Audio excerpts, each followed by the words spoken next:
Sports fans, cord cutters, and investors, this one's for you. Today, we're diving into Fubo TV, a stock that's been called the Netflix of sports, but also a money-burning machine. In 2025, Fubo has shocked Wall Street with its first ever profit milestone, but subscriber losses and fierce competition are raising eyebrows. So, is this a hidden breakout play or a trap in disguise? Stick with me till the end, because the merger talks with Disney and Hulu could be the game changer every investor needs to know about. Business model and growth drivers. Let's start with the basics. Fubo TV is a sports-first live TV streaming platform. Imagine cable TV, but fully digital. Its pitch: one-stop access to hundreds of sports news and entertainment channels. But here's the catch. Unlike Netflix, Fubo doesn't own the majority of its content. Instead, it pays massive licensing fees to big media companies. That means margins are thin, and to win, Fubo needs scale plus ad revenue. The real growth drivers are sports dominance, NFL, NBA, soccer, League One in Europe, aggregated bundles that appeal to cord cutters, and an expanding ad business leveraging viewer data. It's a bold model, but also a risky one. Financial highlights, Q2 2025. Now here's where things get exciting. In Q2 2025, Fubo shocked analysts' EPS of positive $0.05 versus expectations of negative $0.05. Revenue $371 to $380 million, beating estimates by 3 to 5%. Net loss shrunk to $8 million from a painful $25.8 million last year. Adjusted EBITDA, positive $20.7 million, first time in history. Cash on hand, $285 million.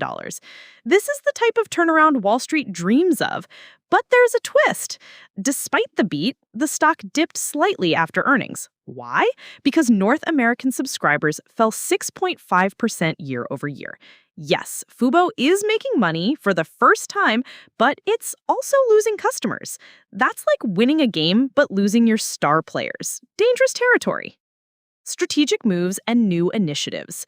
Fubo knows survival means innovation, and they're not sitting still.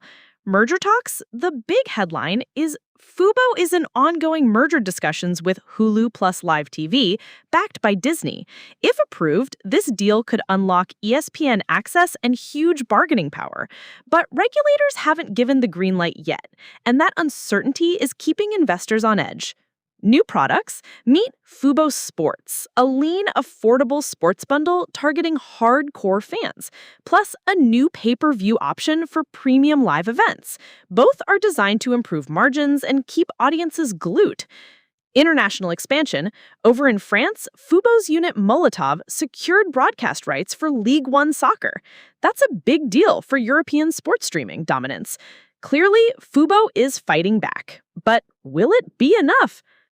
Valuation, analyst sentiment, and stock action. Here's what the numbers say.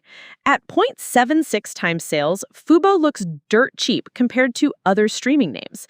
But don't forget, the stock is up 193% year to date and comes with a crazy beta of 2.3. This thing moves fast, both ways.